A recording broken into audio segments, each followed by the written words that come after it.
Hello friends, Mohan GS classes में आपका स्वागत है। बहुत दिनों के बाद आज आप फिर से एक सेट देखेंगे, 74 नंबर सेट। फुल्ली डिस्कशन और सभी टॉपिक से, सभी विषयों से प्रश्न इसमें समाहित है। दोस्तों माफ़ी चाहूँगा, इतने दिनों के बाद हम वीडियो बना रहे हैं। वो भी हो सकता है अभी लगातार वीडियो ना आए, इसके लिए मैं फिर से माफ़ी चाहता हूँ, क्योंकि मेरा बीपीएससी टीचर में 9-10 के लिए हुआ है, जिसमें से थोड़ा सा भाग दौड़ अभी शुरुआत में ट्रेनिंग के चलते हो रहा है। और आशा करते हैं फिर से ये धीरे धीरे नॉर्मल हो जाएगा। हम कोशिश करेंगे आपका तैयारी जो है, ट्रेनिंग जो है, जो आप प्रैक्टिस कर रहे हैं वो बाधित ना हो, इसके लिए हम फिर से क्षमा मांगते हैं और हम कोशिश करेंगे इसे फिर से नियमित करने का। तो दोस्तों आज फिर से सेट देखेंगे। पहला प्रश्न जो है थोड़ा सा देख लेंगे यहाँ पे। पहला प्रश्न यहाँ पे कहता है, खो खो की प्रत्येक टीम में खिलाड़ियों की संख्या होती है। खो खो एक खेल होता है, ठीक है। खो खो एक गेम है जिसमें खिलाड़ियों की संख्या यहाँ पे पूछा जा रहा है, ठीक है। खिलाड़ियों की संख्या ऑप्शन से ए 12, 9, 7 और 6, 4 ऑप्शन हैं, जिसमें से आप देखेंगे कि ए आपका सही जवाब हो जाएगा। खिलाड़ियों की संख्या पूछा जा रहा है तो हर टीम में, जैसे मान के चलें ए टीम और बी टीम दोनों में 12-12 खिलाड़ी होंगे, जिसमें से मैदान पे जो उतरेंगे वो 9 खिलाड़ी होंगे, इधर भी 9-9 खिलाड़ी होंगे। लेकिन एक्स्ट्रा के 3 खिलाड़ी भी ऐड किए जाते हैं जो कि ग्राउंड से बाहर होते हैं। तो प्रत्येक खिलाड़ियों की संख्या कितना हो जाएगा हर टीम में? 12। इसे याद रखना है। आगे देखेंगे, नंबर दूसरा कहता है, भारतीय संविधान का कौन सा अनुच्छेद संघ की कार्यपालिका शक्ति से संबंधित है। अब यहां से देखते जाएंगे, अनुच्छेद 40 है, अनुच्छेद 53 है, अनुच्छेद 43 है, अनुच्छेद 54 है। तो 4 ऑप्शन हैं आपका। यहाँ पे देखेंगे, यहाँ कह रहा है भारतीय संविधान का कौन सा अनुच्छेद संघ की कार्यपालिका शक्ति। तो कार्यपालिका शक्ति राष्ट्रपति से संबंधित है और यह है अनुच्छेद 53 में वर्णित, ठीक है। अनुच्छेद 52 आप जानते होंगे, अनुच्छेद 52 में क्या कहता है? राष्ट्रपति पद, ठीक है। अनुच्छेद 52 राष्ट्रपति के पद की व्याख्या करता है और शक्ति की अगर पूछा जाए तो अनुच्छेद 53 हो जाता है, ठीक है। अनुच्छेद 40 पंचायत से संबंधित है, पंचायत का गठन से संबंधित है, पंचायत का गठन, ठीक है। अनुच्छेद 40 कौन चीज में है आप जानते होंगे, यह राज्य के नीति निर्देशक तत्व से संबंधित ये अनुच्छेद 40 है, जिसमें पंचायत का गठन के बारे में वर्णित है, वर्णन मिलता है, ठीक है। अनुच्छेद 54 अगर हम यहाँ पे देखेंगे तो अनुच्छेद 54 आप देखेंगे जो राष्ट्रपति का चुनाव है, कार्य है, शक्ति है। जैसे मान के चले कि 52 ये पद की व्याख्या कर रहा है, 53 शक्ति की व्याख्या कर रहा है, फिर चुनाव कैसे सिलेक्शन होगा, ये सारी चीजें आपको पूरा 52 से लेके और आगे बढ़ते जाएंगे, हर एक अनुच्छेद में आपको मिलते जाएंगे, ठीक है। आगे देखेंगे, क्वेश्चन कहता है, भारतीय संविधान का कौन सा अनुच्छेद संघ राज्य क्षेत्रों के प्रशासन से संबंधित है। अनुच्छेद 235, अनुच्छेद 239, अनुच्छेद 233 या फिर अनुच्छेद 234। तो ये 4 ऑप्शंस में से आप देखेंगे, ये आपका जो बी ऑप्शन है ये सही हो जाएगा, अनुच्छेद 243 से 242 तक, ठीक है।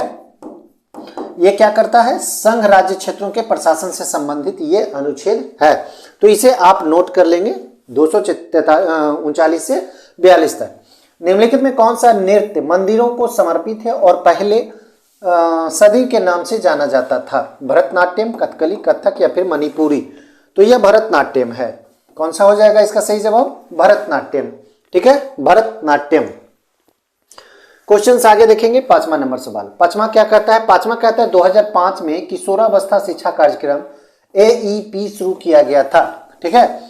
तो मानव संसाधन विकास मंत्रालय के द्वारा या फिर बाल अधिकारों के संरक्षण के लिए राष्ट्रीय आयोग द्वारा या फिर राष्ट्रीय कंपनी कानून न्यायाधिकरण या फिर महिला एवं बाल विकास मंत्रालय द्वारा।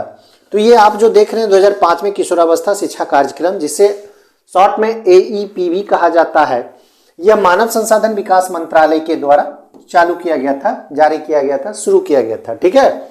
चलिए क्वेश्चन आगे देखेंगे, क्या कहता है?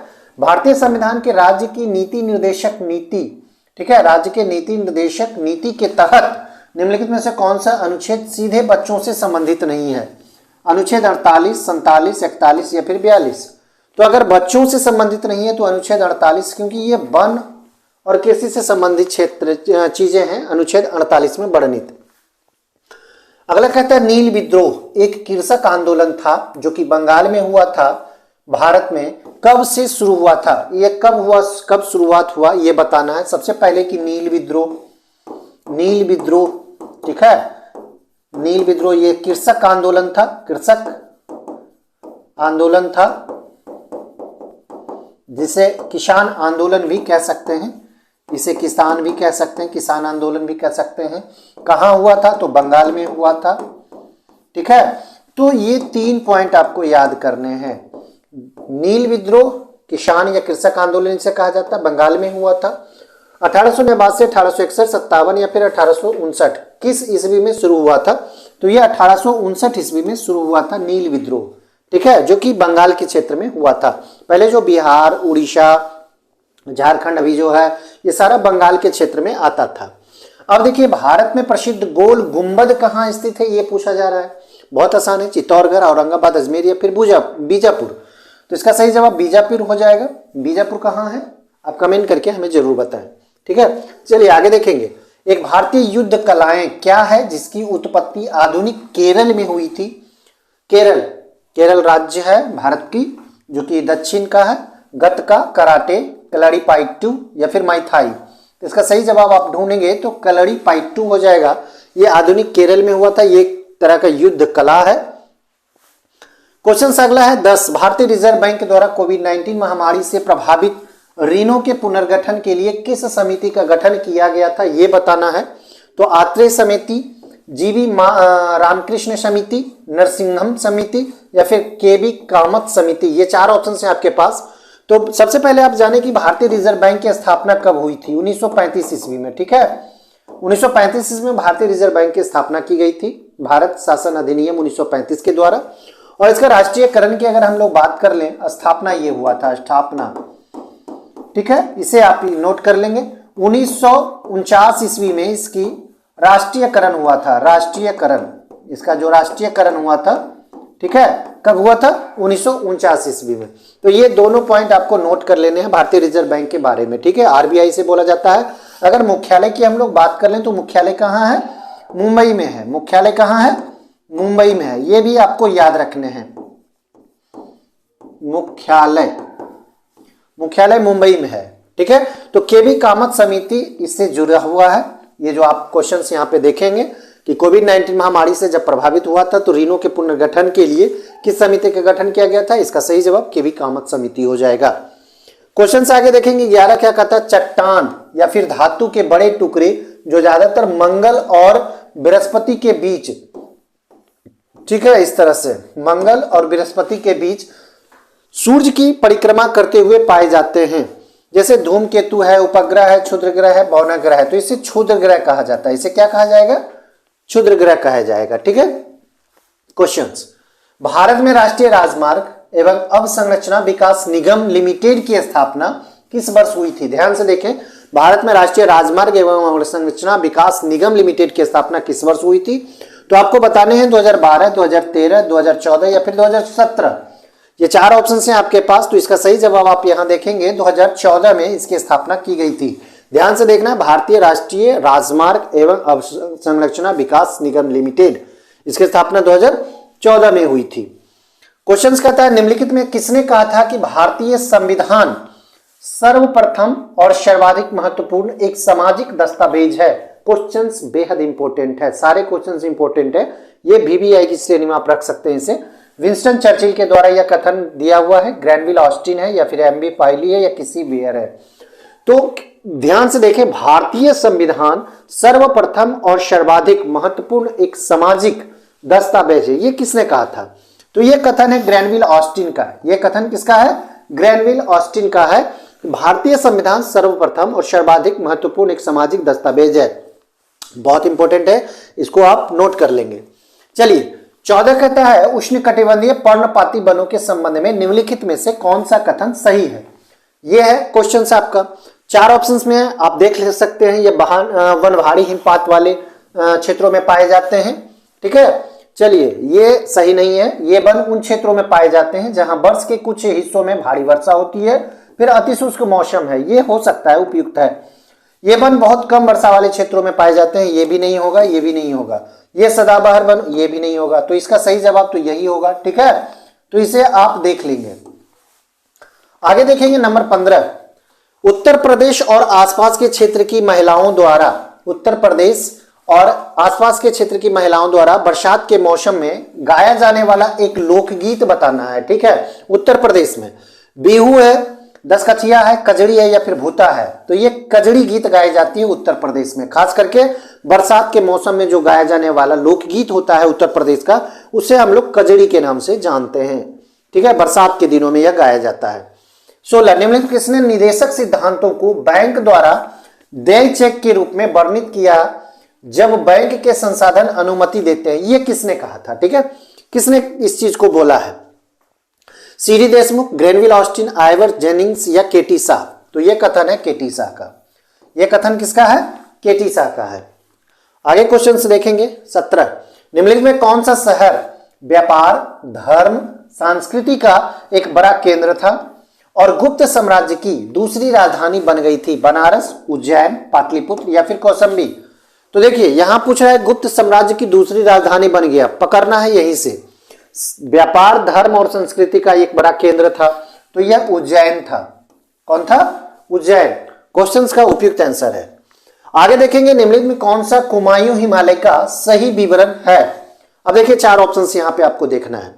काली और तीस्ता नदियों के बीच स्थित हिमालय, सिंधु और सतलज नदियों के बीच स्थित हिमालय, तीस्ता और दिहांग नदियों के बीच स्थित हिमालय, सतलज और काली नदियों के बीच स्थित हिमालय। देखिए हिमालय को जब आप हिमालय आप देखेंगे, ठीक है, तो हिमालय को 4 भागों में बांटा गया है, ठीक है, इस तरह से 4 भागों में, 1 2 3 4 भागों में बांटा गया, ठीक है। अब अगर यहां पे आप देखें तो सिंधु और सतलज का जो नदी है, सिंधु और सतलज नदी, सिंधु नदी और सतलज नदी का जो क्षेत्र का हिस्सा है, इसे पंजाब हिमालय कहा जाता है। इसे क्या कहा जाता है? पंजाब हिमालय, ठीक है। सिंधु और सतलज के बीच का जो नदी जो है, उसके बीच का जो हिमालय होता है, इसे पंजाब हिमालय के नाम से जाना जाता है, ठीक है। आप इस चीज को समझ गए। अब दूसरा क्या कहता है? अब सतलज है, तो सतलज और काली नदी, ध्यान से देखें, सतलज और काली नदी का जो बीच का स्थित जगह है, जो हिमालय है, उसे हम क्या कहेंगे? इसे कुमायूं हिमालय कहेंगे। इसे कुमायूं हिमालय कहेंगे, यानी कि ये वाला भाग कुमायूं हिमालय, ठीक है। कहां से कहां तक? तो सतलज और काली नदी, पहले सिंधु और सतलज के बीच का जो हिस्सा हुआ वो पंजाब हो गया, पंजाब हिमालय हो गया, पंजाब हिमालय। उसके बाद जो है सतलज और काली नदी, सतलज और काली नदी है, ये दोनों के बीच का जो हिस्सा कहलाता है हिमालय, ये कुमायूं हिमालय का हिस्सा हुआ, ठीक है। 2 भाग हो गया।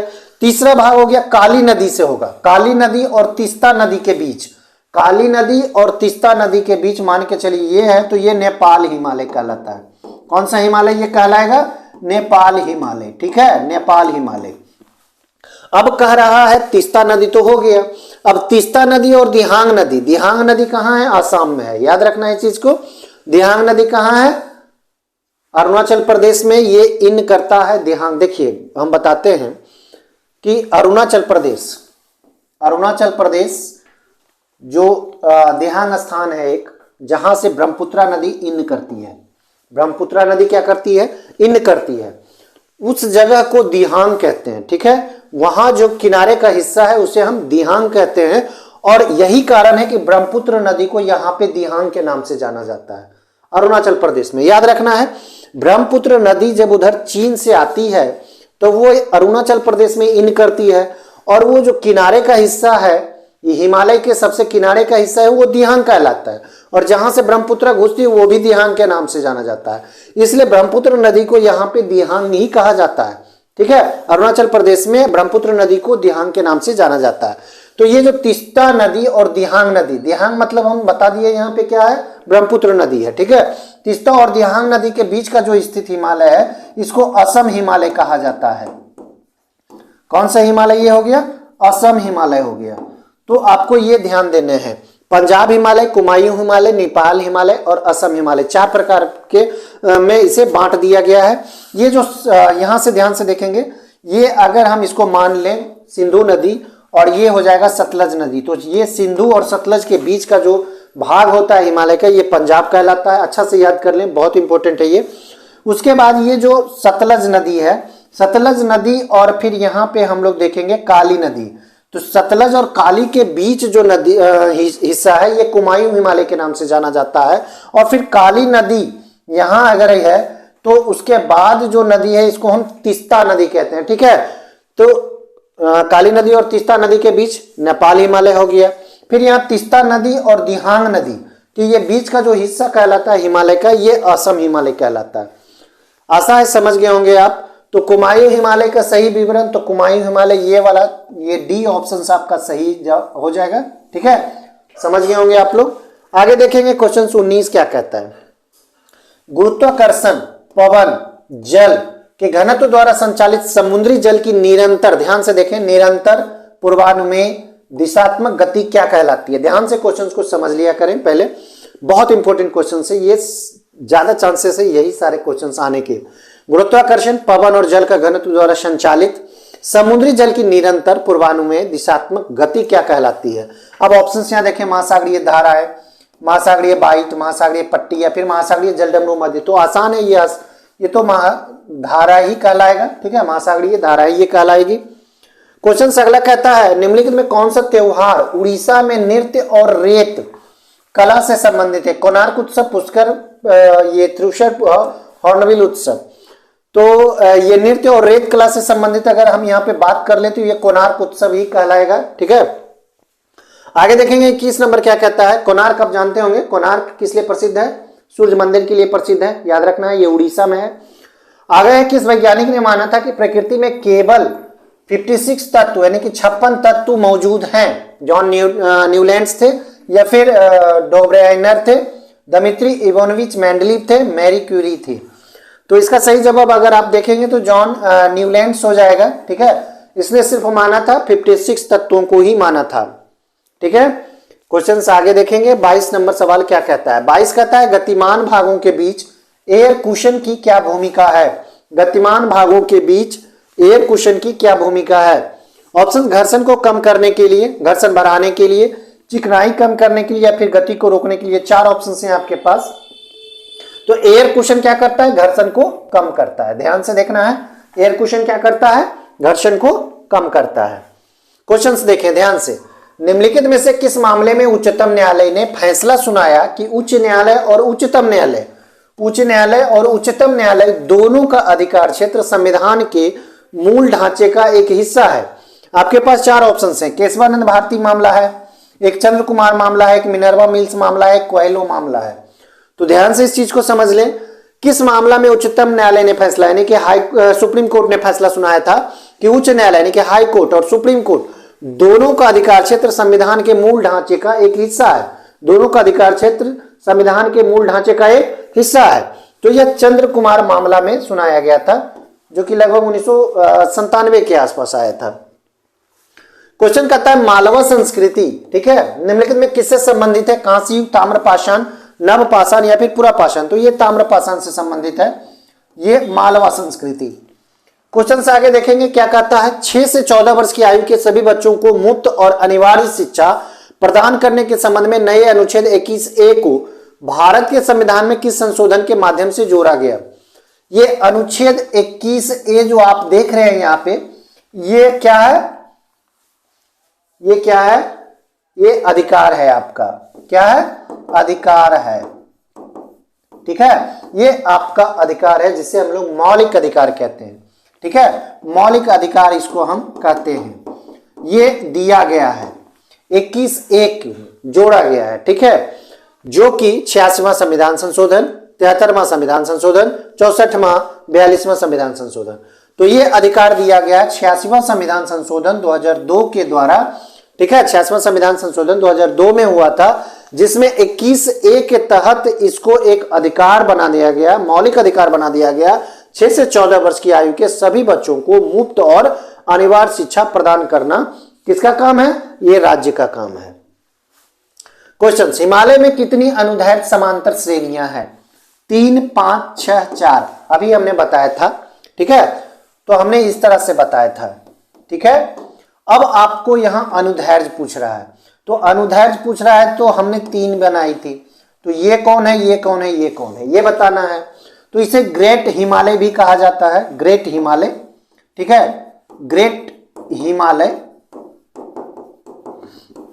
ये मध्य हिमालय कहलाता है, मध्य हिमालय कहलाता है, और ये शिवालिक के नाम से जाना जाता है, शिवालिक। तो 3 आप कह सकते हैं यहां पे, इसका सही जवाब हो जाएगा, ठीक है। आगे देखेंगे, भारत के निम्नलिखित में से किस राज्य में उष्ण कटिबंधीय वर्षा वन है? वन यहां पे पूछा जा रहा है। पंजाब, असम, राजस्थान, उत्तराखंड, ये 4 ऑप्शन हैं, तो असम हो जाएगा इसका सही जवाब। ये उष्ण कटिबंधीय वर्षा वन भारत के किस राज्य में है? असम। स्मारक और उसके संबंधित राज्य के सही संयोजन की पहचान करें। गोल गुंबज कहां है ये बताना है, तो ये महाराष्ट्र में नहीं है, ये गलत हो जाएगा। गोल गुंबज कहां है? कर्नाटका में है। छोटा इमामबाड़ा, छोटा इमामबाड़ा उत्तर प्रदेश में है, ये आपका सही है। चीनी का रोजा, ये भी उत्तर प्रदेश में, केरल में नहीं है, उत्तर प्रदेश इसका भी सही जवाब हो जाएगा, उत्तर प्रदेश। इसका हमने क्या बताया था? कर्नाटक, ठीक है। गोल गुंबज कर्नाटक, बीजापुर, कर्नाटक नहीं लिख के तो आप बीजापुर भी लिख सकते हैं, ठीक है।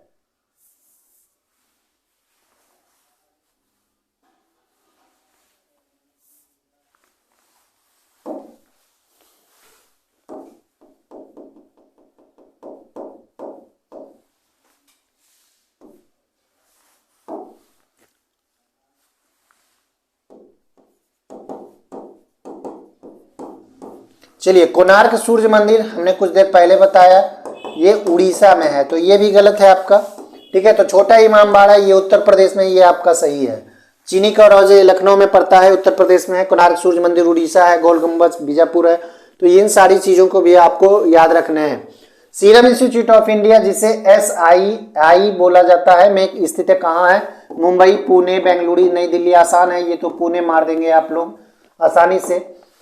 क्वेश्चन कहता है 30, प्रकाशिकी में 2 संपर्क करने वाले पदार्थों और प्रत्येक के अपवर्तनांक के बीच की सीमा या पृथक्करण की सतह को पार करने में प्रकाश की किरण द्वारा लिए गए पथ के बीच के संबंध को क्या कहा जाता है? अब ध्यान से समझ लें, ये एक नियम है, ब्रूस्टर का नियम, स्नेल या ह्यूजन या मॉलुस का नियम। तो ये स्नेल का नियम है, ध्यान से इस नियम को समझ लेना है। प्रकाशिकी में 2 संपर्क करने वाले पदार्थों और प्रत्येक के अपवर्तनांक के बीच सीमा या पृथक्करण की सतह को पार करने में प्रकाश की किरण द्वारा लिए गए पथ के बीच के संबंध को क्या कहा जाता है? तो ये स्नेल का नियम होता है, ठीक है। आगे देखेंगे, निम्नलिखित में किसे राजस्थान में प्राकृतिक जल का सबसे शुद्ध रूप माना जाता है? तो आप यहां पे देखेंगे, खारा पानी, पलार पानी, पहाड़ जल या समुद्री जल, तो यह पलार पानी कहलाता है, ठीक है। 32 नंबर सवाल देखेंगे क्या कहता है। 32 नंबर सवाल, इनमें से किस बौद्ध भिक्षु ने 2014 में संयुक्त राष्ट्र में जलवायु परिवर्तन को संबोधित किया था? तिक न्यात हन, दलाई लामा, करमापा आगेन, ट्रनले दोर्जे, छोजे एकोंग, टुल्की रिनपोचे।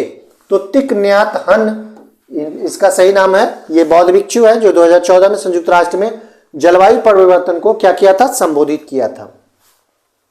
निम्नलिखित में किस इतिहासकार द्वारा द स्टोरी ऑफ मैनकाइंड 1921 लिखी गई है? हेनरिक वैन लून, अर्नोल्ड जॉर्टनवी, Oswald Spengler, Howard George Wells, ये 4 नाम से आप देख सकते हैं। द स्टोरी ऑफ मैनकाइंड 1921 ये लिखी गई है हेनरिक वैन लून के द्वारा। हेनरिक वैन लून के द्वारा यह लिखा गया द स्टोरी ऑफ मैनकाइंड। निम्नलिखित में किस विद्वान को वैज्ञानिक इतिहास का जनक कहा गया है? सुकरात, थ्यूसिडाइडिस, प्लेटो या हेरोडोटस? बहुत आसान है, ये हेरोडोटस हो जाएगा। वैज्ञानिक इतिहास का जनक याद रखना, हेरोडोटस। क्वेश्चन देखिए, हिक्की, बंगाल गजट या the original Calcutta general advertiser Asia में छपने वाला पहला समाचार पत्र किस वर्ष में प्रकाशित किया गया था?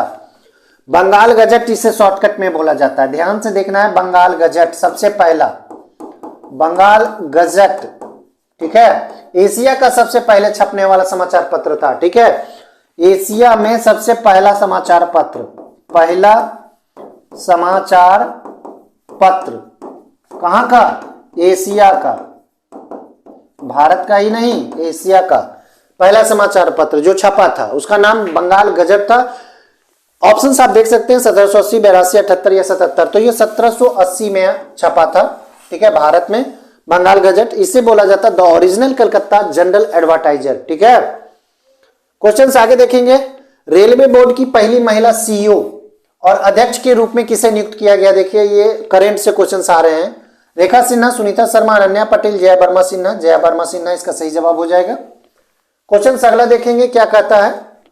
37 डॉक्टर आर रवि कन्नन को रमन मैग्सेसे से पुरस्कार 2023 दिया गया है। वह किस क्षेत्र में विशेषज्ञता रखते हैं? डॉक्टर आर रवि कन्नन को क्या दिया गया है? मैग्सेसे से पुरस्कार 2023 से नवाजा गया है। तो विशेषज्ञता आप देख सकते हैं कार्डियोलॉजी या फिर सर्जिकल ऑन्कोलॉजी, बाल चिकित्सा या फिर ऑर्थोपेडिक्स। तो सर्जिकल ऑन्कोलॉजी इसका सही जवाब हो जाएगा, ठीक है। क्वेश्चन से आगे देखेंगे 38 नंबर। 2 सितंबर 2023 को लॉन्च किए गए भारत के पहले सौर वेधशाला मिशन का नाम क्या है? बहुत आसान है, आप जान गए होंगे इसको। आदित्य L1, चंद्रयान 2, मंगलयान या एस्ट्रोसैट। तो ये आदित्य L1 है, ठीक है, जो कि क्या है? भारत का पहला सौर वेधशाला मिशन है, ठीक है। ये कब लॉन्च किया गया है? सितंबर 2023 में, 2 सितंबर को। किस टीम ने पुरुष हॉकी एशिया कप 2023 जीता और FIH पुरुष हॉकी विश्व कप ओमान 2024 के लिए योग्यता यानी कि क्वालिफाई किया? पाकिस्तान, भारत, जापान या ओमान। तो एशिया कप जो जीता है ये भारत है और यह पाकिस्तान को हराया है। किसको हराया है? पाकिस्तान को हराकर जीता है। क्वेश्चन आगे देखेंगे। 2023 डुरंड कप फाइनल किस टीम ने जीता है?